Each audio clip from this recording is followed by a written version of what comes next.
నమస్తే, welcome to 99 TV. Big డిబేట్కి స్వాగతం. Trump సంచలన నిర్ణయం తీసుకున్నారు. ఆయన తీసుకున్న నిర్ణయం మేరకు ఏంటంటే హర్మూజ్ జలసంధిని ఇప్పుడు ఇరాన్, అమెరికా కలిసి మేనేజ్ చేస్తాడు. ఆయన ఒక ఛానల్కి నిన్న రాత్రి ఇంటర్వ్యూ ఇస్తూ, భారత కాలమానం ప్రకారం నేను రాత్రి ఇంటర్వ్యూ ఇస్తూ ఈ విషయాలన్నీ చెప్పుకొచ్చారు. ఒక గౌరవనీయమైన నాయకుడితోటి చర్చలు జరుపుతున్నట్టు. మరి ఇన్నాళ్ళు వాళ్ళు హతమార్చిన వాళ్ళందరూ ఎవరో దానికైతే సమాధానం లేదు.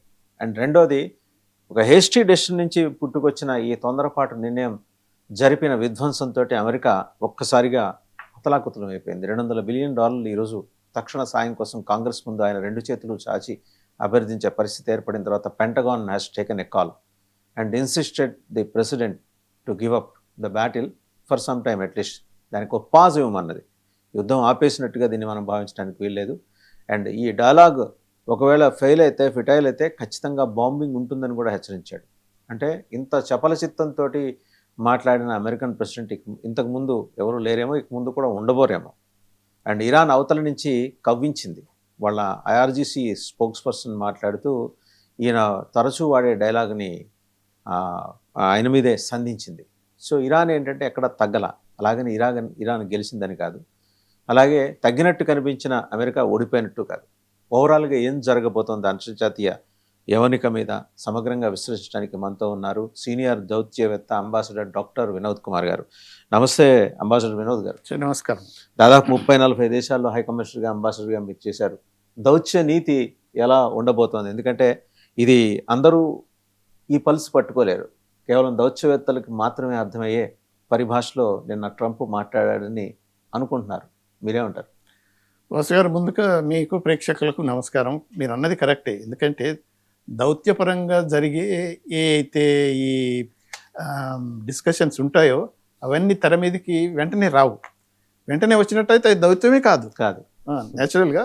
కాకపోతే ఏంటంటే కొన్నిసార్లు అంటే ట్రంప్ లాంటి వాళ్ళు ఉన్నప్పుడు సెల్ఫ్ గ్రాండియోస్గా అయిపోయి, అంటే నేనే చేశానని చెప్పుకొని సడన్గా బయటకు వచ్చేస్తుంటాడు. అదొక విషయం వేరు. కానీ యాక్చువల్గా అంటే మనకు ఈ బిహైండ్ బ్యాక్డోర్ డిస్కషన్స్ ఇది ఒక అంటే 2 వారాల కింద నుంచి మొదలైంది. కాకపోతే వారం రోజుల నుంచి మాత్రం చాలా తీవ్రంగా మొదలైంది. ఎందుకంటే 2-3 డేస్ బ్యాక్ మనం చూసాం. ఇది సౌదీ అరేబియాలో గల్ఫ్ జీసీసీ ఫారెన్ మినిస్టర్స్ అంతా కలిసి చాలా సీరియస్గా డిస్కస్ చేస్తున్నప్పుడు ఇరాన్ వాళ్ళకు మిసైల్ పంపించింది, అంటే డ్రోన్ అక్కడ పోయింది. అప్పుడు వాళ్ళు అన్నారు, నో ఇది మేమంతా ఇక్కడ డిస్కస్ చేస్తున్నది ఉట్టిగానే కూర్చొని ఆడుకుంటుంది కాదు, చాలా సీరియస్గా డిస్కస్ చేస్తున్నాము. మిడిల్ ఈస్ట్లో ఎంతవరకు శాంతి రావాలి, ఈ వార్ ఎలా ఎండ్ కావాలని ఆలోచిస్తుంటే మీరు డ్రోన్లు పంపించి మమ్మల్ని భయపెడుతున్నారు, ఇది మంచి పద్ధతి కాదని అది ఒకటి కూడా అన్నారు. అంటే అదొక ఇండికేషన్. అయితే బేసిక్గా ఏంటంటే ఇప్పుడు సడన్గా ఇప్పుడు పాజ్ రావటం అనేది నేను ఎక్స్పెక్ట్ చేశాను. ఎందుకంటే నేను ఎక్స్పెక్ట్ చేసిన దానికంటే ఒక 5-6 గంటల ముందే అనౌన్స్ చేశాడు ఆయన. నేనేమనుకున్నానంటే అట్లీస్ట్ ఒక 8 hours లోపుగా వచ్చేస్తాడు. లేదు ఓకే అంటే what are the indication sir you got in? మీరు అన్నారు కదా ఈ రోజు ఇటువంటి ప్రకటన ఏదో వచ్చే సూచన మీకు ఎట్లా అనిపించింది డిప్లొమాటిక్ సర్కిల్స్ నుంచి ఇండికేషన్? అంటే ఎందుకు అంటే ఇప్పుడు ఒకటి ఇరాన్ విక్టోరియస్ అయిందని మనం చెప్పలేం, కానీ ఇరాన్ రెసిస్టెన్స్ అన్ఎక్స్పెక్టెడ్గా ఇప్పుడు ఇజ్రాయెల్ ఒప్పుకోకపోవచ్చు, కానీ అమెరికన్ మిలిటరీ లీడర్షిప్ తెలిసిపోయింది. ఇంత జరుగుతుంది అనుకోలేదు. వాళ్ళది F-35 పడిపోవటం అంటే ఏమనుకున్నారంటే ఇక ఇప్పుడు ఇవన్నీ వార్లను చేసేది అమెరికా ఏంది, వాళ్ళ ఇన్వెంటరీని వాడుకుంటారు, వాళ్ళ వెపన్స్ టెస్ట్ చేసుకుంటారు. ఇరాక్ను అలానే చేశారు, తర్వాత ఆఫ్ఘనిస్తాన్లో వచ్చి అలాగనే చేయబోయినరు. ఎక్కడ పోయినా కానీ అవన్నీ యూజ్ చేసుకున్నప్పుడు దాని సుపీరియారిటీ తెలుసుకోవటం, దాని ఇగో మా ఇంత బ్రహ్మాండంగా ఉన్నాయి మా ఆయుధాలు మీరు కొనుక్కోండి అని. ఇక ఎవరికి ఎక్కువ డబ్బు ఉన్నది గల్ఫ్లోనే కదా, సో హాయిగా అమ్ముకుందాం అనుకున్నారు. కానీ అది చూసిన తర్వాత మొదటి నుంచే రెండో వారంలోనే గల్ఫ్ దేశాలకు అర్థమైంది, అమెరికాను నమ్ముకుంటే మేము అనవసరంగా ఏది బాధలు పడ్డాము, అంటే ఇరక్కపోయాం అన్నట్టు. వీళ్ళకన్నా ముందు అనుభవం నాటో దేశాలకు మీరు అన్నది కరెక్టే. ఎందుకనంటే ట్రంప్ సెకండ్ టైం ఎలక్ట్ కాగానే ఇమ్మీడియట్గా అస్త్రాలు ఉపయోగించింది ఆయన శత్రువుల మీద కాదు, మిత్రుల మీద. వాళ్ళంతా ఈవెన్ మొన్న కూడా అన్నాడుగా దే ఆర్ కవర్డ్స్. అంటే అది ఆ భాష.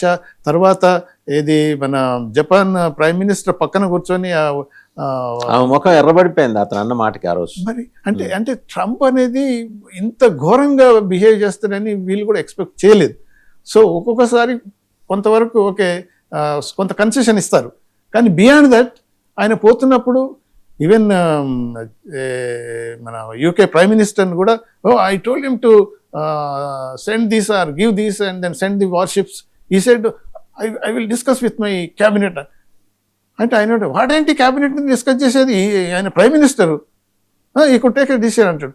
దాని తర్వాత ప్రెస్ మీటింగ్లో is not Winston Churchill, is nothing. అంటే ఇన్సల్టింగ్ అనేది ఏంటంటే Trump to everybody in his own way. అంటే నేను అందరినీ చేయగలిగాను, అందరు నాకు అంటే నేను చక్రవర్తిని, వీళ్ళంత సామంతులు వచ్చి సల్యూట్ పెట్టిపోతారు అనే పద్ధతిలో పోయి, తర్వాత ముఖ్యంగా వెనిజువేలాలో మిడ్ నైట్ ఆపరేషన్ చేసి ప్రెసిడెంట్ మదురోను కిడ్నాప్ చేసి తీసుకుపోయిన తర్వాత ఇంకా ఎడ్స్ట్రాంగ్ అయిపోయింది. అంటే నేను ఏదైనా చేయగలను, అదే పద్ధతిలో ఇరాన్ను చేస్తాను. దానికి తోడు ఈ నెతన్యాహు ఏం చేశాడు, హాయిగా ట్రంప్ను దించాడు, వాడేశాడు అంతే. ఈ ట్రాప్డ్ హిమ్, ఆ ట్రాప్లో పడిపోయాడు ట్రంప్. సో దాంతో ఇప్పుడు అంటే ఏమైంది, ఇక అడకత్తలు పడిపోయి ఏం చేయాలో అర్థం కాని పరిస్థితులు, ఫ్రస్ట్రేషన్లో పోయిండు ట్రంప్. అటు పెంటగాన్ ముందటి నుంచి అంటుంది ప్రిపరేషన్ చాలా అవసరము ఇరాన్ మీదకి పోవాలంటే, అయినా కానీ సరే వినకుండా వాళ్ళు ఏదో ఆర్డర్ చేశాడు. దాని తర్వాత ఇప్పుడు కూడా ఈ పాజియటం ఏదో దయదలిసి లేకపోతే అన్నాడు కదా మిడిల్ ఈస్ట్లో శాంతి త్రూ స్ట్రెంగ్త్ ఏదో చేస్తాను అది చేస్తాను, అవన్నీ విట్టి మాటలు ట్రంప్. కానీ ఆ డొమెస్టిక్ ప్రెషరు, తర్వాత గల్ఫ్ నేషన్స్ ఎంత ప్రెషర్ తీసుకొస్తున్నాయంటే ఆల్మోస్ట్ ఇప్పుడు గల్ఫ్ రికవర్ కానీ డివాస్టేషన్ కదా సార్. ఇప్పుడు ఖతార్ గ్యాస్ స్టేషన్ కి సంబంధించి ఖతార్ ఆయన అక్కడ ప్రెసిడెంట్, ఆయన ప్రైమ్ మినిస్టర్, ఆయన మాట్లాడుతూ కనీసం 5 ఏళ్ళు పడుతుంది, ఎందుకంటే దేర్ ఫెసిలిటీ వాజ్ డ్యామేజ్ 17%. ఆ 17% డ్యామేజ్ అయిన దానికే 5 ఏళ్ళు పడుతుంది రిపేర్ చేసుకోవడానికి. And we must be thankful to the nature. మిగిలినవన్నీ 83% అట్లా ఉంది. ఇరాన్ కూడా దెబ్బతింది, ఆ మాట కోసం ఇరాన్ వైపు గ్యాస్ క్షేత్రాలు కూడా దెబ్బతిన్నాయి. కానీ ఎవరి కోసం ఇదంతా? ఇప్పుడు ఇరాన్ ఒకటి అంటే చరిత్ర పాఠాలు చదువుకున్న అందరికీ తెలిసిన విషయం అంటే Iran was never a colony to any of the nations. బ్రిటన్కి లేదు, స్పెయిన్కి లేదు, ఎవరికి లేదు. ఇరాన్ ఒక్కటే. ఇరాన్ దాని సోవరిటీని అలా కాపాడుకుంటూ వస్తుంది. 5,000 సంవత్సరాల చరిత్ర కలిగిన గొప్ప దేశం, పర్షియన్ సంస్కృతి పరిణివిలిన దేశం. ఆ దేశం మత ఛాందస్వాదుల చేతుల్లోకి వెళ్ళినా వాళ్ళు సైన్స్ అండ్ టెక్నాలజీ ప్రొఫెషనల్స్ని ఎక్కడ ఆపల వాళ్ళు కూడా. ఈవెన్ ఖమేనీ రెజీమ్ కూడా మీరు చూస్తుంటే, మీరు ఆ దగ్గర క్లోజ్ క్వార్టర్స్లో మీరు పనిచేసి ఉంటారు కాబట్టి, ఒక పక్క వీళ్ళ ఫండమెంటల్స్ ఏళ్ళదే సైన్స్ అండ్ టెక్నాలజీ. దాన్ని they have allowed that to progress further. మీరు అనేది కరెక్ట్. ఎందుకంటే ఇప్పుడు 79లో రివల్యూషన్ వచ్చిన తర్వాత అఫ్కోర్స్ షార్ట్ టైంలో మొత్తం అమెరికన్ ఆధిపత్యానికి అప్పగించేసిండు. వాళ్ళ కంపెనీస్ మొత్తం ఎస్టాబ్లిష్ అయ్యి ఆయిల్ ఎక్స్ప్లోరేషన్ అంతా ఎక్స్ప్లాయిటేషన్ అంతా వాళ్ళు చేసుకున్నారు. 79 తర్వాత మొత్తం ఈ నేచురల్ రిసోర్సెస్ అన్ని నేషనలైజ్ చేసిన తర్వాత అమెరికన్ క్యాపిటలిస్ట్ అందరినీ తరిమేశారు. ఇప్పుడు ఏంటంటే ఆ తరిమేసిన తర్వాత కూడా వాళ్ళు ఏదైతే మీరు అన్నారు కదా శాస్త్రీయంగా అంటే సైంటిఫిక్గా అడ్వాన్స్డ్ ఇప్పుడు చూసాం కదా, ఇంత మైటీ నేషన్ తోటి వాళ్ళ ఆల్మోస్ట్ ఈ వార్ ప్రిపరేషన్ నిన్న మొన్న జరిగింది కాదు, 2 దశాబ్దాల నుంచి అంటే ఆల్మోస్ట్ 20 years ప్రిపరేషన్ వాళ్ళది. వాళ్ళు రెజీమ్ స్టార్ట్ అయినప్పటి నుంచి వాళ్ళు ఆ రోజే ప్లాట్ఫామ్ రెడీ చేసుకుని ఉంటారు సార్. నేచురల్గా ఏదో ఒక రోజు అమెరికా తర్వాత అన్ఫార్చునేట్గా ఏంటంటే ఇజ్రాయెల్ ఇప్పుడు ఇప్పుడు ఇప్పుడు మనకు క్లియర్గా తెలుస్తుంది ఏంటంటే ఇజ్రాయెల్కు అమెరికాకు ఉన్న టార్గెట్స్ లేకపోతే ఐడియాలజీలో ఇప్పుడు డిఫరెన్సెస్ వచ్చేస్తుంది. అమెరికన్స్కు ఇప్పుడు ఏదో పోయి ఏలు పెట్టాము, ఏలు కాలిపోయింది, సరే ఎనఫ్ ఏదో ఇప్పుడు మనకు గల్ఫ్ కంట్రీస్ అన్నీ మళ్ళీ చివరికి అమెరికా పో అనే స్టేజ్కి రాకూడదు, మనది ఇంకా ఆధిపత్యం కంటిన్యూ అయ్యేటట్టు ఉండాలంటే మనం తాడు తెగిందాక గుంజొద్దనే అర్థమైంది వాళ్ళకు. కానీ నెతన్యాహు ఏంటంటే అమెరికా టార్గెట్స్ ఎక్కడున్నా కానీ ఇజ్రాయెల్ది మాత్రం మెయిన్. ఇరాను ఏమన్నదంటే ఎగ్జిస్టెన్షియల్ థ్రెట్ టు ఇజ్రాయెల్ అంటుంది కాబట్టి అసలు ఇజ్రాయెలే ఇరాన్ను భూమి మీద లేకుండా చేయాలి అంటే కంప్లీట్గా నాశనం చేయాలనే పద్ధతిలో వాళ్ళు పోతున్నారు. సో బేసిక్గా ఇది రెజిమ్ చేంజ్ అనేది ఇప్పుడు అసలు సబ్జెక్ట్ కాకుండా పోయింది. కానీ ఇజ్రాయెల్కి అది మెయిన్ అయిపోయింది. సో అందుకని అదొకటి కాకుండా ఇదే అవకాశం అనుకొని అటు లెబనాన్ వెళ్ళి కొట్టేసుకుంటూ వచ్చారు. మొన్న సౌత్ లెబనాన్ చూస్తే అన్ని ఆల్మోస్ట్ ఆక్యుపై ఆ సొరంగాలన్నీ కొట్టేశారు. హెజ్బుల్లా కొట్టేశారు, చాలా మందిని కంటైన్ చేశారు, చాలా మంది చంపేశారు, 1000 మంది పైగా చంపేశారు అటు. అవును, more than million people displaced. మొత్తం డిస్ట్రాయ్ చేసి అది ఆక్యుపై చేయాలని వాళ్ళ ఐడియా. ఇదే ఇక మళ్ళీ ఛాన్స్ రాదు ఇజ్రాయెల్స్ అనుకునేది. ఇదే టైంలో ఎంత మ్యాక్సిమం ఎక్స్ట్రాక్ట్ చేసుకోవాలో, ఎంత ఆక్యుపై చేయాలో, ఎంత నాశనం చేయాలో అన్ని చేసుకుందామని నెతన్యాహు పోతున్నాడు. కానీ అట్లీస్ట్ ఇప్పుడు ట్రంప్కి ఏంటంటే కొంతవరకు, అఫ్కోర్స్ ఎంతవరకు నమ్మాలి ట్రంప్ అనేది అది మెయిన్ క్వశ్చన్ ఎప్పటికి ఉంటుంది. Trump is unpredictable, undependable 100%. ఆయన అనుకునేది ఒకటే మాట, తను అనుకునేది ఆయన చేత పని చేయించుకుంది మాత్రం నెతన్యాహు. అది మెచ్చుకోవాలి. హౌ అంటే దానికి మళ్ళీ ఇప్పుడు ఇది అమెరికాలో పెద్ద ఇది రీసెర్చ్ రివీల్ అయింది ఏంటంటే ఎపిస్టైన్ ఫైల్స్లలో మొత్తం ఈయన ఇన్వాల్వ్ అయింది. అది మొత్తం మొజాయిద్ చేతిలో నెతన్యాహు దగ్గర ఉన్నాయి అని. దాంతో బ్లాక్మెయిల్ కూడా చేసిండు అనేది ఒక సమాచారం. అది క్వైట్ పాసిబుల్. అందుకనే వాళ్ళు ఈవెన్ సెనేట్లో కూడా, కాంగ్రెస్లో కూడా దే ఆర్ అక్యూజింగ్ ఇజ్రాయెల్ చేతుల్లో ఎందుకు ఇలా అయిపోయాడు. ఇజ్రాయెల్ అమెరికాను వారిలోకి దించి అనవసరంగా ట్రంప్ను ఇలా కన్విన్స్ చేయటం వల్ల, ఇది జరిగిపోవటం వల్ల అమెరికా అంటే ఊహించలేనంత నష్టం జరుగుతుంది. ఇప్పుడు ఆల్మోస్ట్ జరిగిపోయినట్టే. ఇంకా ఈ వారు ఇంకా కొన్ని రోజులు కనుక ప్రొలాంగ్ అయితే యాక్చువల్గా మేజర్ లాస్ అనేది అమెరికాకు. అంతే కదా సార్, డాలర్ ఎగిరిపోతుంది. సరే, జెరాల్డ్ ఫోర్డ్ కంప్లీట్ డిస్మాంటిల్ అయిపోయినట్టేనా? అంటే నాన్ ఫంక్షనింగ్ లోకి వచ్చేసిందా? నాన్ ఫంక్షనింగ్ అంతే. ఇప్పుడు రిపేర్కే దాదాపు 5000 మంది సైనికులు అందులో ఉన్నారు. ఎయిర్ క్రాఫ్ట్స్ అండ్ దానికి సబ్మరైన్స్, న్యూక్లియర్ వార్ హెడ్స్ తోటి వెళ్ళగల సబ్మరైన్స్ ఇన్ని ఉన్నాయి. ఇది ఇంకా అందుకు పనికిరాని అంటే మనకి వైజాగ్ లో ఉన్న కుర్సురా మ్యూజియం లాగా పెట్టుకోవటం అమెరికా వాళ్ళు తీసుకెళ్ళారు. అంటే కనీసం ఒక 5 ఏళ్ళు పడుతుంది అంటున్నారు. అంత అసలు అక్కడి నుంచి ముందర తీసుకెళ్ళగలరా? అది that is going to the dock. అదే రిపేర్ స్టేషన్కి వెళ్తున్నది, అదంతా జరుగుతుంది, కానీ it takes long time. What about Abraham Lincoln and Tripoli sir? Tripoli అయితే 2500 మంది మెరైన్స్ పంపిస్తానన్నాడు కదా. Tripoli is moving and of course with in few days లో ఇట్ విల్ అంటే పాసిబిలిటీ. అంటే ట్రిపోలి గురించి యాక్చువల్గా అంటే ఇప్పుడు ఇరాన్లో కొన్ని అంటే కార్టూన్స్ కూడా వచ్చేస్తున్నాయి ట్రంప్ మీద. వీళ్ళు ఇరానియన్ అంటే ఇది సింహాలు అనుకోవాలి వాళ్ళ ఉద్దేశంలో, వీళ్ళేమో డాగ్స్ అంటున్నారు. కానీ అన్ని వెయిట్ చేస్తున్నాడు ఎప్పుడు కలుద్దామో వాళ్ళు వచ్చి దిగితేనే. సింహాలు ఎదురు చూస్తున్నాయి మెరైన్స్ వస్తే.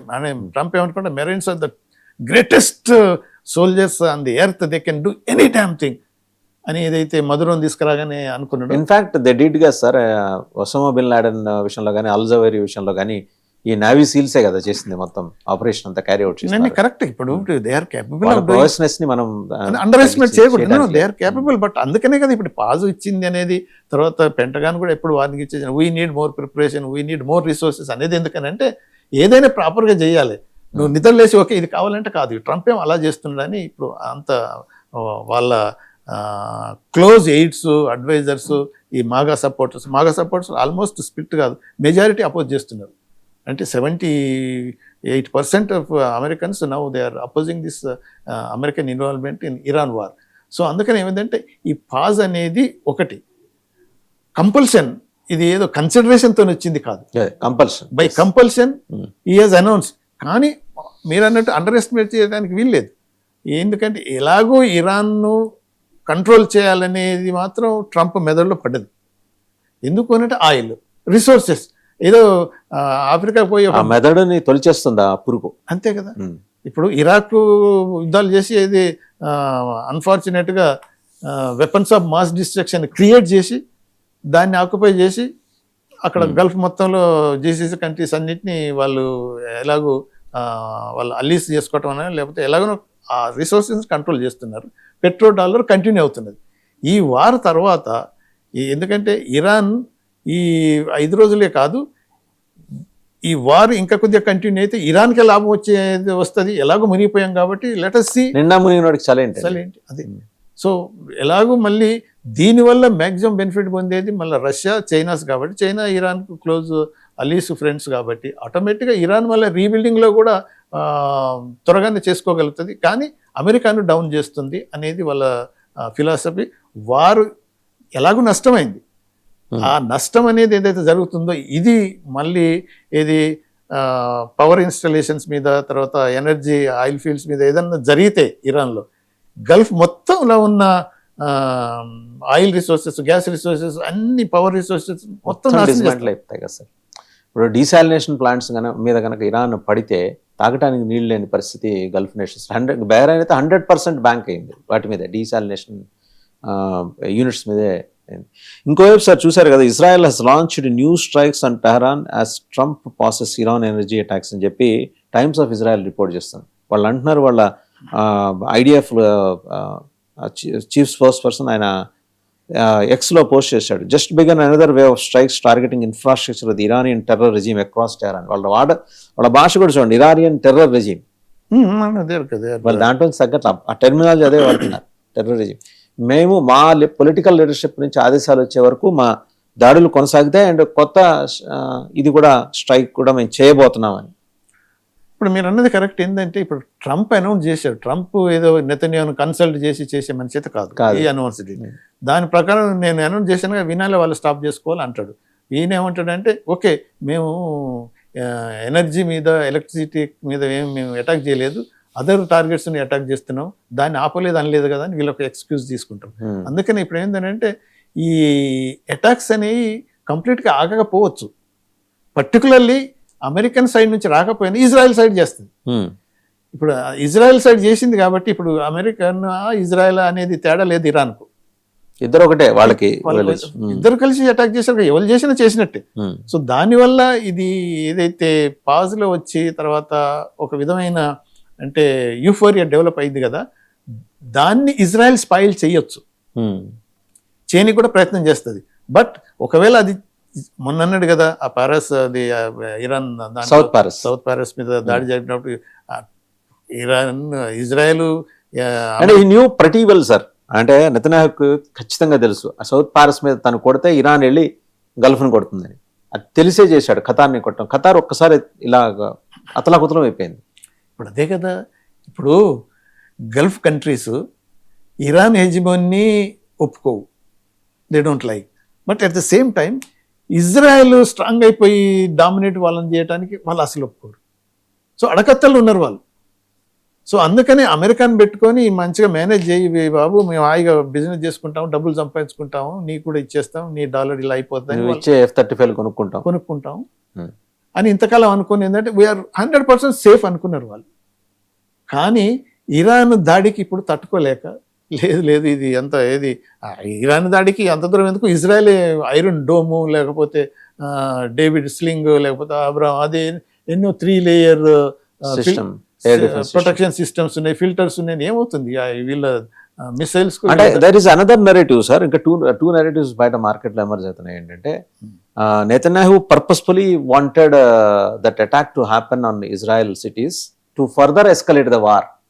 He wants to take advantage out of the entire situation. అది తన మీద, ఎందుకంటే ఇప్పటిదాకా ఏంటి, ఇజ్రాయెల్ మీద ఏం దాడులు జరగట్లేదు, ఇజ్రాయెల్కి ఏం కాలేదనే పిక్చర్ బయటకు వెళ్ళింది కదా. లేదు, ఇజ్రాయెల్ కూడా దెబ్బతిందనే ఒక పిక్చర్ ఇచ్చి ఫర్దర్ ఇంకా ఎక్కువ ఫోర్స్ తోటి అటాక్ చేద్దామనే ఒక ఆలోచన ఆయనకు ఉండి ఉండొచ్చు అని చెప్పేసి డిప్లొమాటిక్ సర్కిల్స్ నుంచి వస్తున్నాం. అంటే ఇప్పుడు అంతకుముందు అనుకున్నది కొంతవరకు, దాంట్లో ఒక 20% 25% కంటే ఎక్కువ సత్యం ఉండదు. ఎందుకనంటే ఇప్పటిదాకా ఈ ఇరాన్ ఫైర్ చేసిన ఏదైతే డ్రోన్స్ అయినా మిసైల్స్ అయినా పోయి ఇంపార్టెంట్ సైట్స్ మీద పడలేదు, అవుట్స్కట్స్లో బ్యారన్ ఏరియాలో పడ్డది. కాబట్టి అదే చూడు, సమ్వేర్ ఏదో ఒకటి 98-95% మేము అటాక్ చేసాము, డ్రోన్స్లను మిసైల్స్లను న్యూట్రలైజ్ చేసాం, ఓన్లీ 4% or 5% అలా వచ్చినాయి, అది బ్యారన్ ఏరియాలో పడ్డది, ఇజ్రాయెల్ని వాళ్ళు ఏం చేయలేరు అనే పద్ధతిలో వాళ్ళు అనుకున్నారు. కానీ ఇప్పుడు ఆ పద్ధతిలో లేదు. ఇప్పుడు ఇజ్రాయెల్ కూడా ప్రజలంతా ఏంటి నువ్వేను ఇవన్నీ ఏది భరోసా ఇచ్చావు, ఏం కాదు, ఇంప్రెగ్నబుల్ ఇవన్నీ అన్నావు, ఇప్పుడు ఏమవుతుంది అంటే ఎక్కడ అనుకుంటే అక్కడ వాళ్ళు టార్గెట్ చేసి కొట్టగలుగుతున్నారు ఇరానియన్స్. సో అంటే వార్ ఎస్కలేట్ కావాలనేది మాత్రం నెతన్యాకు ఉన్నది, ఆయనకున్నది. There is no doubt. ఇదే టైం ఇక అండ్ ఎవరి ఇజ్రాయెల్కి కూడా ఉండొచ్చు. ఎవ్రీ ఇజ్రాయెల్కి అయితే లేదు, అలా కాదు. ఎందుకంటే చాలా మంది ఒకప్పుడు more than 50% or 75% pro war అన్నట్టు అన్నారు కానీ ఇప్పుడు almost it has come down supporters. ఎందుకనంటే దే ఆర్ నాట్ సేఫ్. ఇదే ప్రొలాంగ్ అయిపోతే రేపు వాళ్ళు ఉంటారో లేదో తెలియని పరిస్థితి వచ్చేసింది.